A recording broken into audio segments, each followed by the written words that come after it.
Good morning, everybody. Welcome to the fourth Sunday of Lent.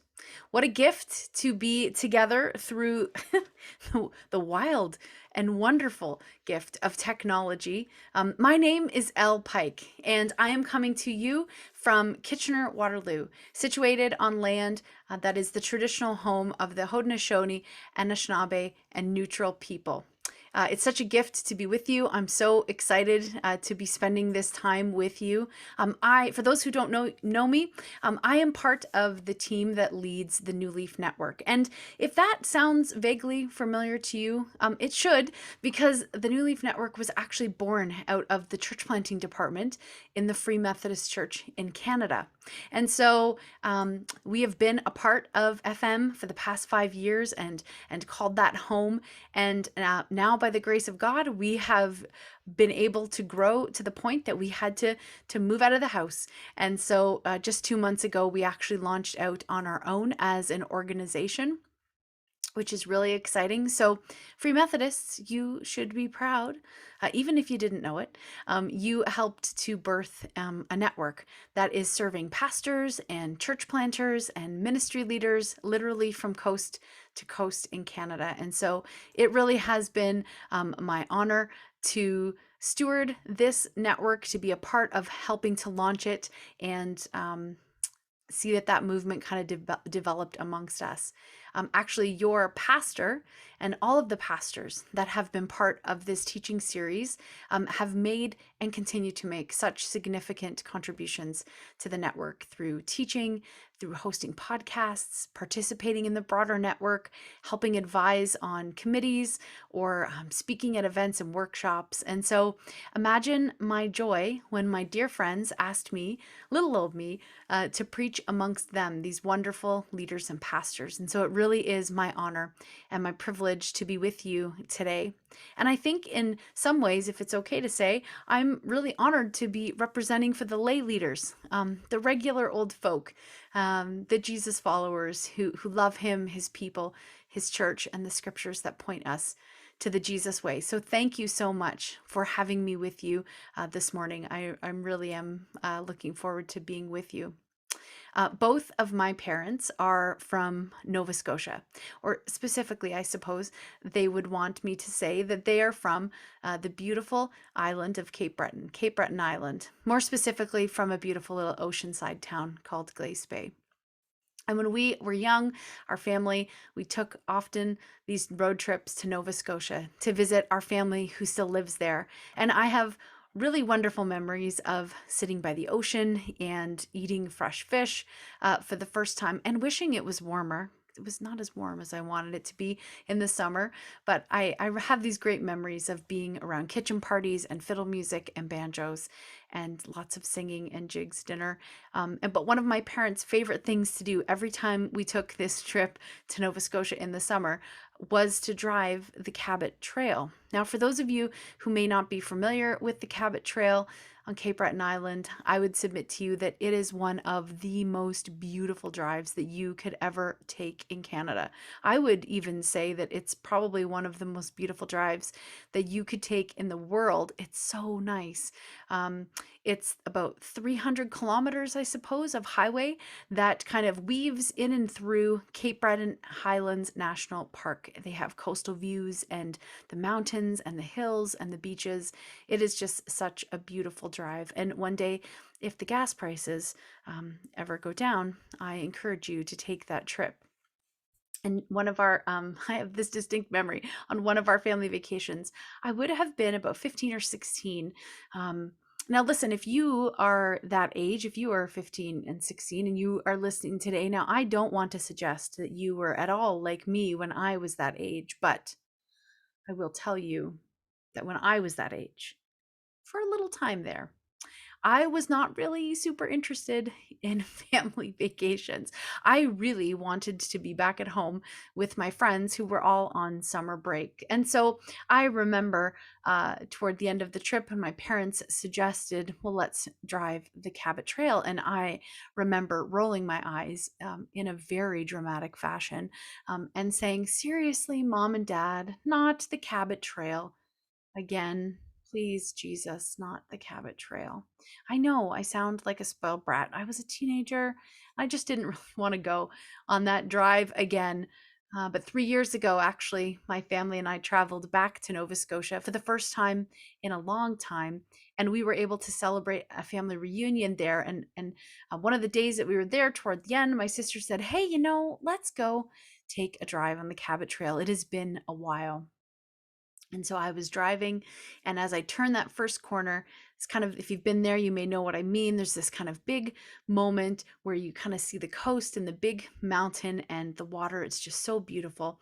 And we stopped at a lookout point, and I thought to myself, oh my goodness, what was I thinking when I was 16? How could I have ever been annoyed at another trip on the Cabot Trail? But you see, I think what happens to us is that familiarity breeds contempt. And sometimes when we see something a lot or around it all the time, we miss the jewels and the gems and the goodness because we've just seen it so often.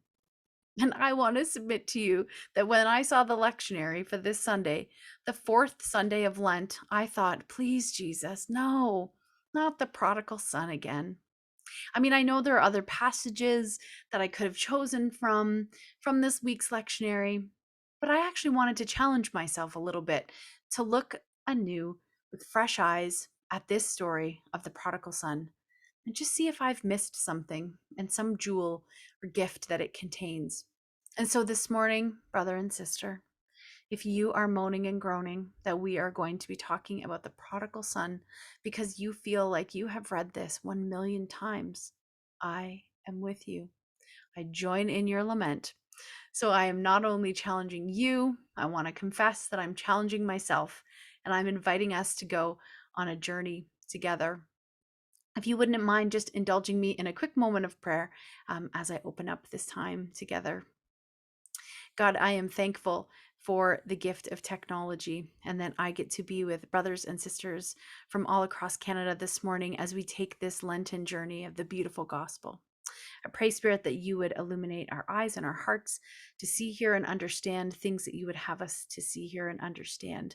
I pray that the words from my mouth and the meditation of my heart would be pleasing in your sight, God, and that we would learn something together, Jesus, as we see you in and through the scriptures as the true word of the living God. I pray all these things in the name of the Father who loves us, Jesus who has saved us, and the Spirit who sustains us. Amen. So I find sometimes parables to be a little confusing. I don't know if you ever feel that way. I just wish sometimes that Jesus would say things in a plain way. But I guess I understand as time has gone on and I've studied scripture and learned some things that I understand that there's this brilliance, this hidden beautifulness to a well-told story. And I think parables were designed to do that. They were made to kind of hint at or to clothe this shocking, sometimes revelatory message of Jesus's kingdom that left those who probably heard it at that time wondering what on earth, trying to figure it out, never quite able to pin Jesus down. I think if Jesus was straight and forward and cut and dry, maybe we wouldn't really be talking about this parable at all today because it would just be something simple that we could understand. And so there's a beauty in the parables and the mystery that comes with them. And so we're left to wrestle and to wonder and to turn this gem together in our hands and see it in fresh new ways. And anytime I read a parable like this, I find myself now, as I've gotten a little older, I'm so much more prone to ask questions and become curious rather than make pronouncements and search for the certainty. I try to peel back the layers, I guess, of the interpretive certainty that can sometimes be put upon a parable like this as one that's so familiar. And I find a good way to do that is just ask questions and wrestle with it in my mind. And so this parable had me asking a lot of questions as I started reading into it and reading some commentaries. And I want to consider a few things with you this morning, and I hope that you will find this as interesting as I have. I want us to consider the concept of the words that we say. So what we say and what we see. What we say and what we see. I couldn't help but wonder as I started looking around at this parable, why is it been called the prodigal son? Have you ever wondered that before? I mean, I see that the title exists in some of the literature that have read. I see that there's a title in the some of the top on top of some of the stories when you look at it straight in your Bible or on your device. And I know that the title exists there. I'm assuming that it was to try to tie it together with the other stories that are in Luke 15. But someone along the line somewhere thought that they would add this title or this framing to this story and call it the prodigal son. Now, when you hear those words, the prodigal son, immediately a story comes to mind. At least for me, I pictured it right away. This son who is wasteful, spending money, living lavishly, who comes home limping after having lost it all, only to be embraced by the father. But one of the fun things I think about the parts of biblical translation and some of these newer translations that have come out are the ways that this title has been played with. Maybe your version and your scriptures have something even different than the prodigal son. And so I want to read the verses from the story, and then I want to ask a couple of questions about the title. So I'm going to be reading from David Bentley Hart's New Testament translation. So and it doesn't have a title, which means it always takes me a second to find it. All right, here we go.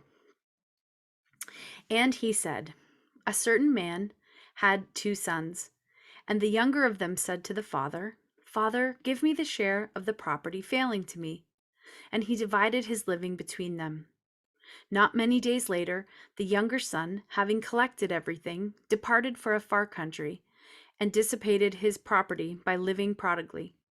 When he had spent everything, a severe famine had spread through the country, and he began to be in need. And he went and attached himself to one of the country's citizens, and sent him into his fields to feed pigs. And he longed to fill his stomach with the pods that the pig ate. No one gave him anything. Coming to himself, he said, How many of my father's hired men are overflowing with bread, but here I am, perishing from famine. I will get up and go to my father, and I will say to him, I have sinned against heaven and before you. I am no longer worthy to be called your son. And he rose and went to his own father. And while he was yet far away, his father saw him, and was inwardly moved with pity, and ran and fell upon his neck, and kissed him fervently. And his sons then said to him, Father, I have sinned against you and heaven.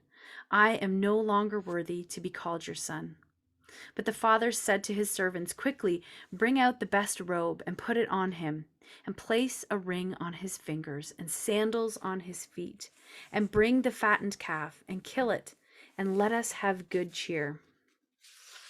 Because this son of mine was dead, and has come to life again, was lost and has been found. And they began to celebrate. But his older son was in the field, and as he came and drew near the house, he heard music and dancing. Calling over one of the servants, he asked, What might all this be? And he told him that your brother has come, and your father has killed the fattened calf, because he has gotten him back in good health. But in his response he was indignant, and he did not wish to go in. And his father came out and pleaded with him. But in reply he said to the father, Look, for so many years I have been slaving for you, and I have never disobeyed a command of yours. And you never gave me a goat so that I could make merry with my friends. But when this son of yours came, he who devoured your livelihood with prostitutes, you killed the fattened calf for him. And he said to him, Child, you are always with me, and all my things are yours. But we had to celebrate and rejoice, because this brother of yours was dead and came back to life, was lost and has been found. So when I read that, I can't help but wonder, why not call this story something else? Why not call it by a different name? So maybe for a fun little exercise, we will ask about some new titles. So what if we called this story the story of the lost son? I know that there are some translations that actually do call it that, the lost son. Or how about the parable of the prodigal and his brother, since, they seem to be some pretty major characters in the story. Or what about the two lost sons? That could be an interesting title. It seems like that would also help frame the story for us. Or how about the two sons and the welcoming father? Or what about the title? And someone told me this, I liked it: The Lament of the Responsible Older Child. Or as a nod to the end of the party, The Celebration. I like a title that says The Celebration. I find that the titles that we give things sometimes are kind of like a kaleidoscope. It changes the title just a little and then shifts ever so slightly to give us a different picture of the story that we're about to read. There's something about the title that we give something that sets the tone for whatever it is to follow. Something about the words that we choose that frames our expectations. There's something about the words that we say, that we speak when we speak of another story, or when we speak of a situation or a conversation. We can actually front end our words to create all sorts of pictures.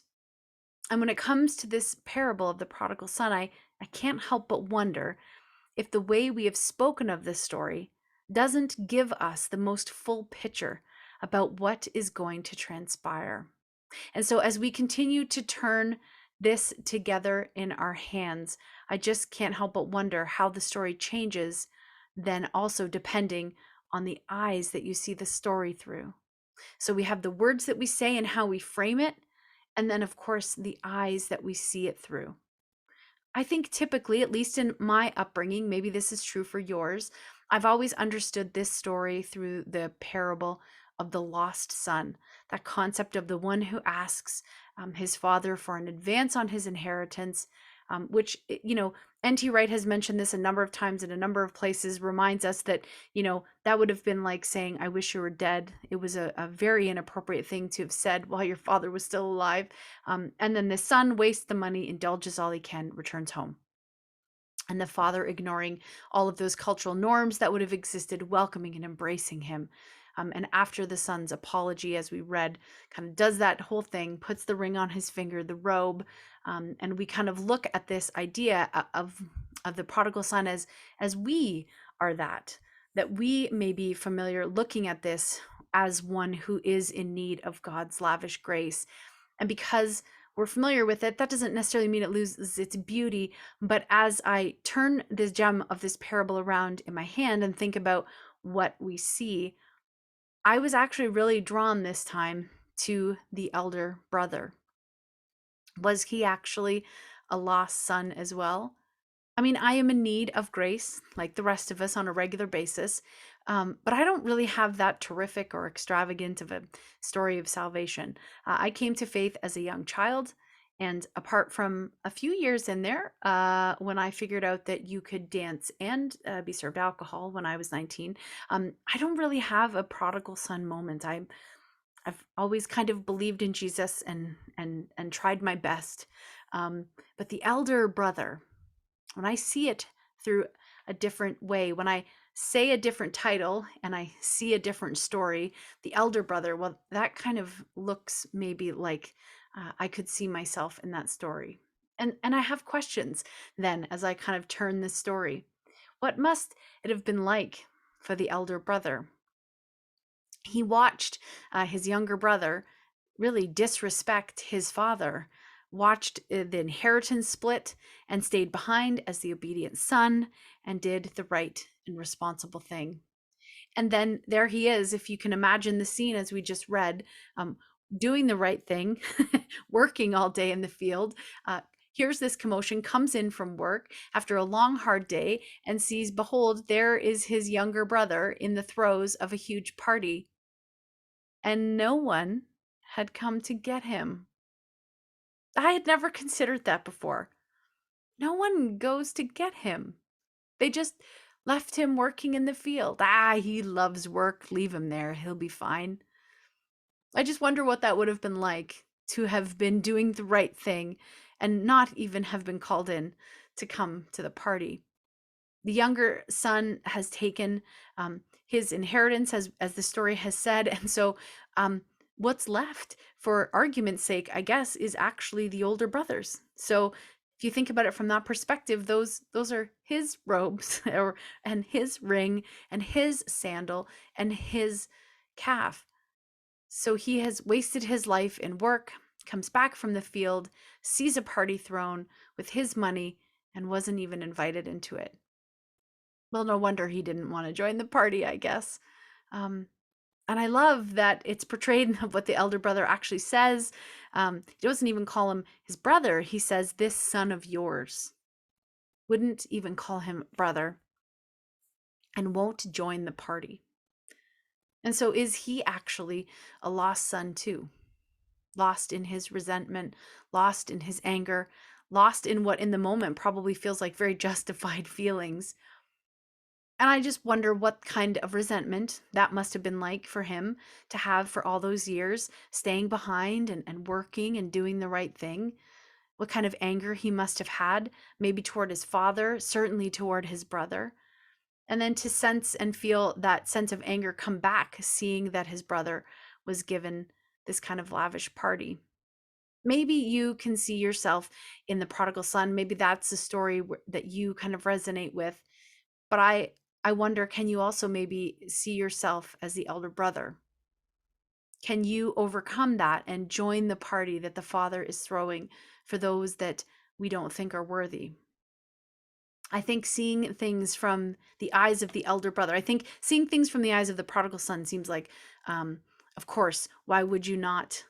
You've made mistakes, you've messed it up, and there you are. And the father opens up his arms and you run willingly into them. I think that decision seems easy to embrace that kind of love and welcome. But I think seeing things from the eyes of the elder brother actually leaves us with a bit of a different decision.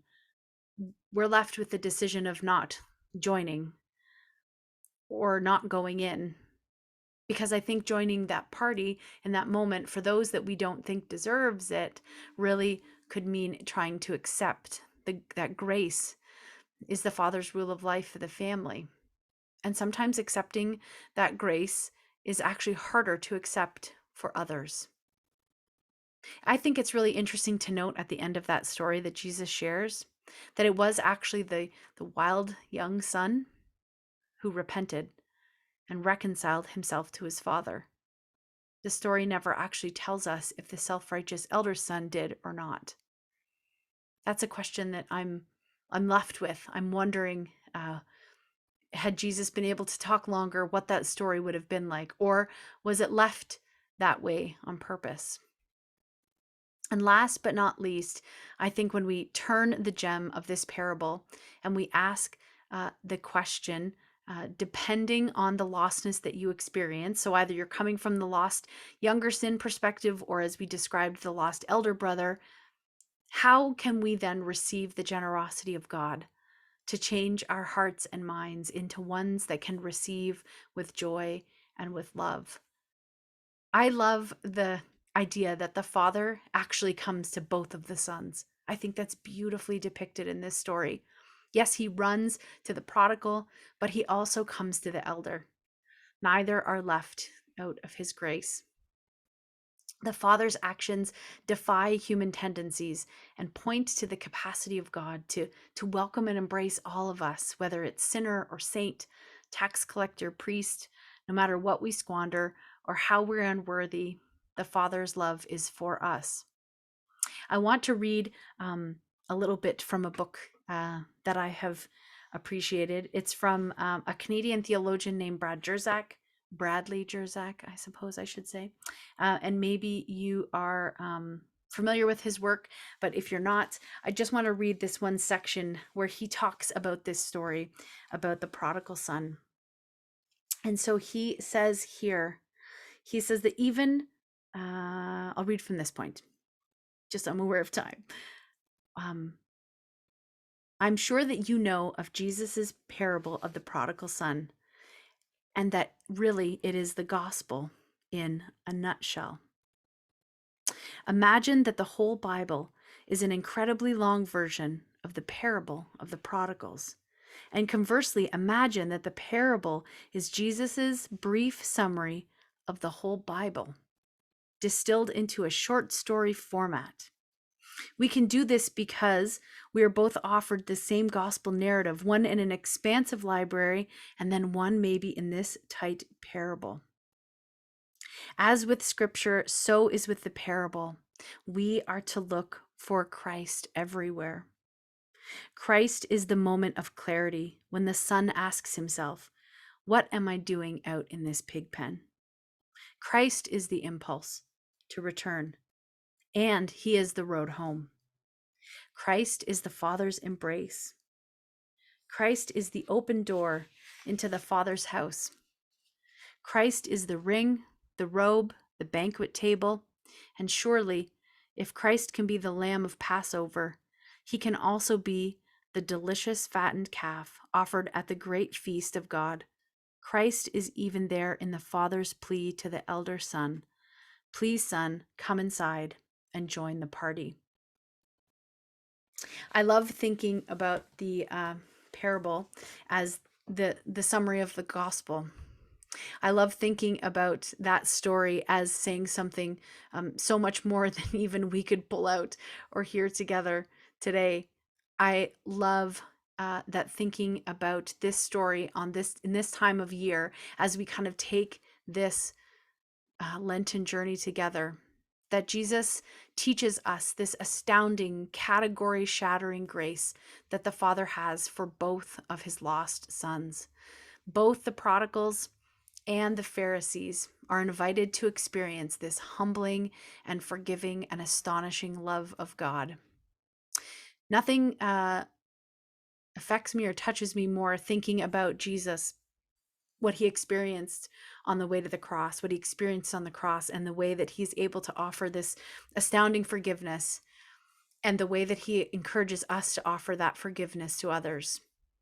And so I just hope that as we've turned this gem together, as we've talked a little bit about this parable, that you have been able to hopefully see yourself. Maybe you see yourself in the prodigal. Maybe you see yourself in the elder son. But whatever way you see yourself in this story, what we say and what we see really matters. The words that we use, the way that we frame things, and the way that we see ourselves in this story. I think that Jesus contends for our flourishing. I think that in a society where broken systems break people, where sin still abounds, where mistakes happen in the church, I think that we can be reminded on this fourth Sunday of Lent of the good news that is going to come in the resurrection. I know we're not there yet, and we have to stay in this space of the reflection, but I know that something good is happening. And that story of the parable, that story of those two perspectives, I hope that it helps you to see yourself and to see God in a new way. I know that for myself, there are people sometimes in my life and situations and circumstances that have happened where I have to ask myself, would I join the party if and when when God gives out that love and that party for them? Can I join? And would I be lost in my resentment? Would I actually be lost in my anger? And so today, I just want to invite you, as I have invited myself, to ask those hard questions and to know that Jesus is with you when you do, and to know that the Spirit is with you when you do, and to know that God loves you no matter what. And so I hope that this Lenten journey, as you continue to take it, I hope that the parable, you've been able to see it maybe in a new light, the way that I have, and that I see myself as the elder brother sometimes, and that I know that God is calling me to join the party that he is throwing. And I hope that what we say and what we see will matter so that we can join that party when that party comes. Thank you for your time today. I appreciate it so much.